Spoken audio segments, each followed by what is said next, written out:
Right now, voting is underway for the so-called Brexit vote. So polls opened at around 2 a.m. our time in Britain.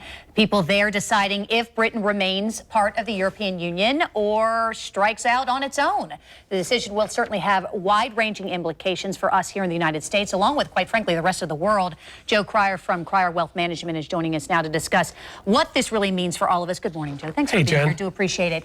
Not as many people maybe who are watching follow the European Union as we do in the news business. It's been around since the 50s. 28 nations are part of this.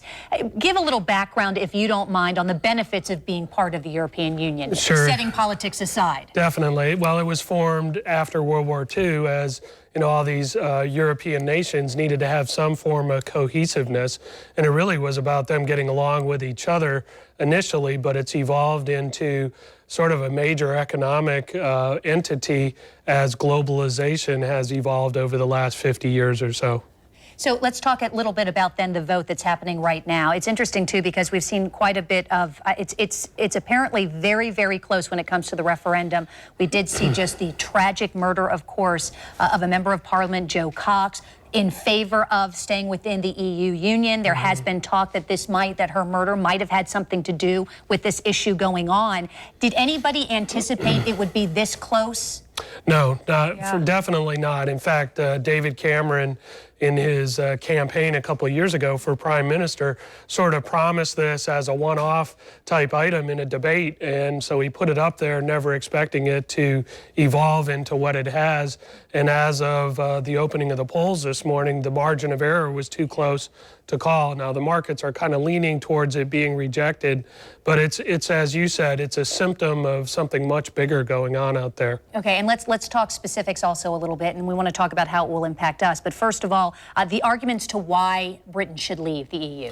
Yeah, a lot of it is cultural. They're tired of looking to Brussels for decision making. As part of the EU, there's a lot of things in the Central European Union that are decided outside of Britain's lawmakers, and they're just kind of sick and tired of that. They also are a little bit tired of the immigration issue, and they're struggling with it on their own terms, sort of like we are here in the U.S.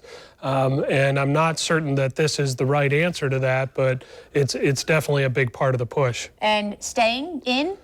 Well, the main argument for staying in is economic. Right. It is about Europe and Britain working together to do trade deals with the U.S. and other parts of the world.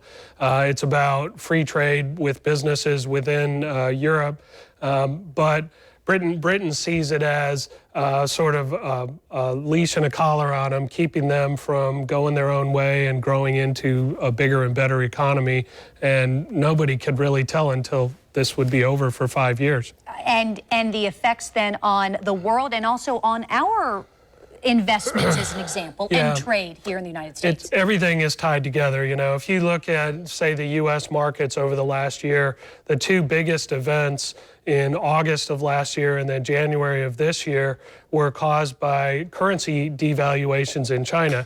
If Europe or if Britain left the European Union, the British pound would be all over the place. That kind of turmoil kind of ripples through, and the U.S. market is a little bit tenuous right now. It's not going to take too much to get people running for safety, and we don't really need those ripples in the water right now. Selfishly, right, as we live here in the United States. So thank you very much for your advice and your insight, without a